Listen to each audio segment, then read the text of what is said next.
आजपर्यंत ढोबळी मिरची अशी कधी बनवलीच नसेल. आज एक आगळ्या वेगळ्या पद्धतीने रेसिपी शेअर करत आहे. बाहेर मस्त पाऊस आणि ताटामध्ये दही बेसनातली चमचमीत ढोबळी मिरची असेल तर न खाणारे सुद्धा अगदी चाटून पुसून खातील. रेसिपी तशीच आहे. शिमला मिरचीवर म्हणजे ढबू मिरचीवर दही आणि बेसन घालून ही रेसिपी आपण बनवणार आहोत. चला मग करूया सुरुवात. शिमला मिरचीसाठी 2 ते 3 चमचे म्हणजे पाव वाटी बेसन तर मी चाळून घेतलेलंच आहे. पण बघा असे छोटे छोटे शिमला मिरची मी घेतलेले आहेत आणि ह्या अशा अख्ख्याच ना मी चिरून घेणार आहेत 4 भाग करून. तुम्हाला ह्याच्या फोडी करायच्या असतील तर तुम्ही करू शकता. तुम्ही तुमच्या पद्धतीने जशी शिमला मिरची तुम्हाला आवडते त्या पद्धतीने चिरून घेऊ शकता. मी अशा पद्धतीने ना एक शिमला मिरचीचे 4 असे भाग करून घेतले आहेत. जसे वांग्याचे आपण करतो ना तसे सेम पद्धतीने अशा पद्धतीने सगळ्या शिमला मिरच्या मी कट करून घेतल्या आणि ना स्वच्छ धुवून आतील बिया काढून घेतलेल्या आहेत.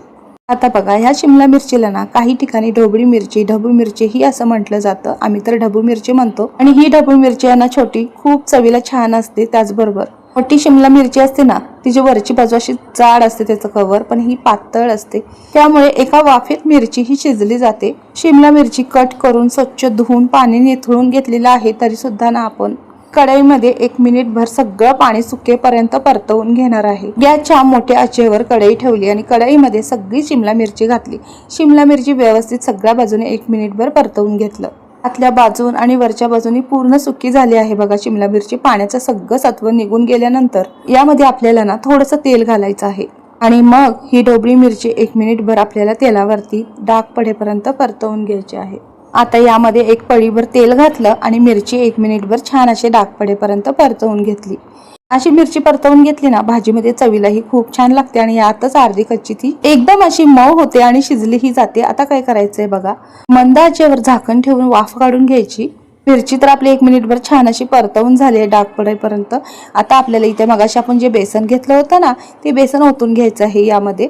इथपर्यंत रेसिपी तुम्ही पाहता आलाच असाल तर तुम्ही ही रेसिपी कुठून पाहताय, कोणत्या शहरातून पाहताय, तुम्ही याआधी अशी रेसिपी बनवली होती का हेही मला नक्की सांगा. आणि हो, नसेल बनवली तर या पद्धतीने एकदा नक्कीच बनवून पहा. तुमच्या घरी जर ढोबळी मिरची कोणी खात नसेल ना या पद्धतीने करून तर पहा. अगदी टिफिनसाठी योग्य आहे बरं का. वेगळी पद्धत, नवीन चव. त्याचबरोबर न खाणारे सुद्धा ना आवडीने खातील. इथे बघा मिरची परतवून घेतली आणि इथे ना आपण मगाशी जे बेसन चाळून ठेवलं होतं ना 2 ते 3 चमचे म्हणजेच पाव वाटी ते यामध्ये सगळं टाकायचं. त्याचबरोबर यामध्ये अर्धा चमचा मीठ घालायचं आहे. 1 चमचा कस्तुरी मेथी घालायची. त्याचबरोबर यामध्ये 1 चमचा भरून आपल्याला इथे बडीशेप पावडर घालायची आहे. ही सगळी जिन्नस घातल्यानंतर हे 1 मिनिटभर छान असं परतवून घ्यायचं. बेसन कच्चं आहे आपलं. बेसनही आपल्याला छान असं मंद आचेवर भाजून घ्यायचं आहे. तुम्ही ही सगळी प्रोसेस पॅनमध्येही करू शकता कारण की स्टीलच्या कढईमध्ये हे सगळं खाली तळाला लागू शकतं. हे सगळं व्यवस्थित मिक्स करून घेतलं आणि मंद आचेवर ना 1 वाफ काढून घेतलेली आहे. एका वाफेतच ना पूर्णपणे ढोबळी मिरचीमध्ये हे सगळे मीठ मसाले मुरले जातात आणि याची चव ना अप्रतिम होते. सगळा घरभर सुवास दरवळत होता. ढोबळी मिरची भाजून घेतानाच आपल्याला यामध्ये बेसन टाकायचं. बेसनही छान असं त्याच्यासोबत भाजलं जातं आणि बेसनाचा कच्चापणा जातो. ही पावडर मसालेही त्यामध्ये सगळे व्यवस्थित मिक्स होतात. आणि कसं आहे ढोबळी मिरची भाजतानाच आपण मीठ टाकलं होतं त्यामुळे भाजीमध्ये ना या मिरचीची चव आळणी लागणार नाही. हे सगळं मी कढईमधलं काढून एका प्लेटमध्ये ठेवलेलं आहे आणि ना कढईमध्ये परत इथे मी 2 ते 3 पळी तेल घातलं. तेल तुम्ही तुमच्या आवडीनुसार कमी जास्त इथे करू शकता. तेल तापल्यानंतर यामध्ये जिरं टाकलं. जिरं छान फुलल्यानंतर यामध्ये आता मी मोठ्या आकाराचे 2 कांदे बारीक चिरून घेतलेले आहेत ते टाकले आणि कांदा आपल्याला तेलामध्ये छान असा मंद आचेवर खरपूस होईपर्यंत परतवून घ्यायचा आहे.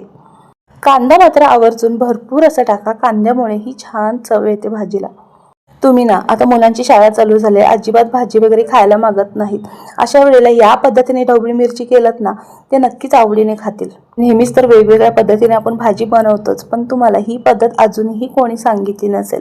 त्याचबरोबर ढोबळी मिरचीमध्ये बेसन तर आपण घातलंच, पण अजून एक सिक्रेट यामध्ये काहीतरी घालायचं आहे. ते पुढे तुम्हाला कळेलच. त्यामुळे ह्या भाजीची चव अप्रतिम तर होणारच आहे. त्याचबरोबर लहान मुले काय मोठेही चाटून पुसून खातील अशीच ही आगळी वेगळी छान पद्धत आहे.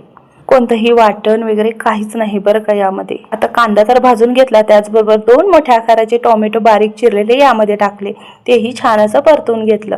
टोमॅटोचा कच्चा वास जाईपर्यंत, पूर्णपणे विरघळेपर्यंत, तेल सुटेपर्यंत छान असं परतवून घेतलेलं आहे. टोमॅटो पटकन मऊ होण्यासाठी इथेच आपल्याला अर्धा चमचा मीठ घालायचं आहे. हे पहा, मीठ आपण आधीही घातलं होतं ढोबळी मिरची परतताना, त्यामुळे मीठ मात्र अंदाजे टाकायचं आहे. सुरुवातीला अर्धा चमचा आणि आता अर्धा चमचा असं 1 चमचा मीठ मी यामध्ये टाकलेलं आहे. त्याचबरोबर अर्धा चमचा हळद टाकली आणि हे सगळं परतवून व्यवस्थित घेतलं आणि मंद आचेवर झाकण ठेवून एक वाफ काढली. छान असे हे परतवून झाल्यानंतर यामध्ये 1 मोठा चमचा कांदा लसूण मसाला टाकलेला आहे. कोल्हापूरचा कांदा लसूण मसाला आहे. तुम्ही तुमच्या वापरण्यातला कोणताही साठवणीतला मसाला यामध्ये घालू शकता तुमच्या आवडीप्रमाणे.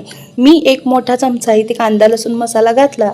त्याचबरोबर एव्हरेस्टचा किचन किंग मसाला घातलेला आहे आणि हे छान असं एकजीव होईपर्यंत परतवून घेतलं. हे छान असे मसाले परतून झाल्यानंतर मगाशी बोलल्याप्रमाणे इथे आपल्याला एक सिक्रेट पदार्थ म्हणजेच इथे दही घालायचं आहे. इथे मी अर्धी वाटी दही घातलेलं आहे. दही तुम्ही तुमच्या आवडीप्रमाणे कमी जास्त करू शकता. दही फ्रेश असलं पाहिजे, आंबट नको अजिबात. फ्रेश असं अर्धी वाटी दही घातलं आणि हे सगळं मसाल्यांसोबत मिक्स करून घेतलेलं आहे. ज्या वाटीने दही घातलं त्याच वाटीमध्ये पाणी घातलं आणि हे पाणी यामध्ये मी घातलेलं आहे. पाव वाटी पाणी मी घातलेलं आहे आणि आता हे दह्यासोबत सगळं व्यवस्थित मिक्स करून घ्यायचं.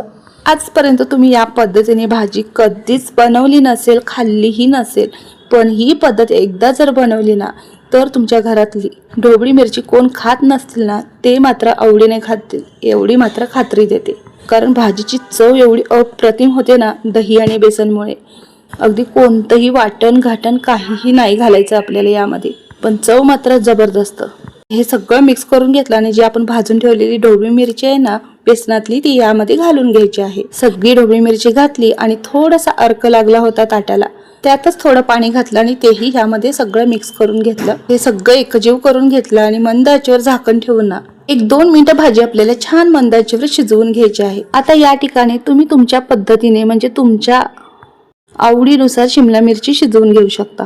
माझ्या घरी ना शिमला मिरची अगदी एकदम मऊ झालेली ही आवडत नाही, त्यामुळे मी जास्त भाजी शिजवून घेणार नाही.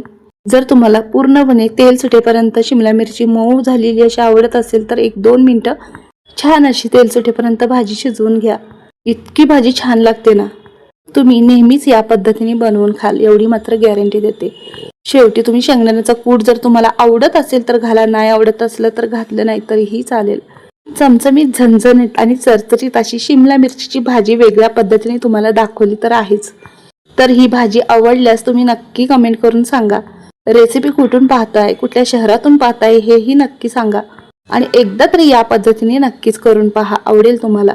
आवडल्यास रेसिपीला लाईक करा, तुमच्या मित्रमंडळींना रेसिपी शेअर करा आणि हो, याच्या पुढची कोणती रेसिपी किंवा भाजीची वेगळ्या पद्धतीने रेसिपी पाहायला आवडेल तेही नक्की सांगा. धन्यवाद.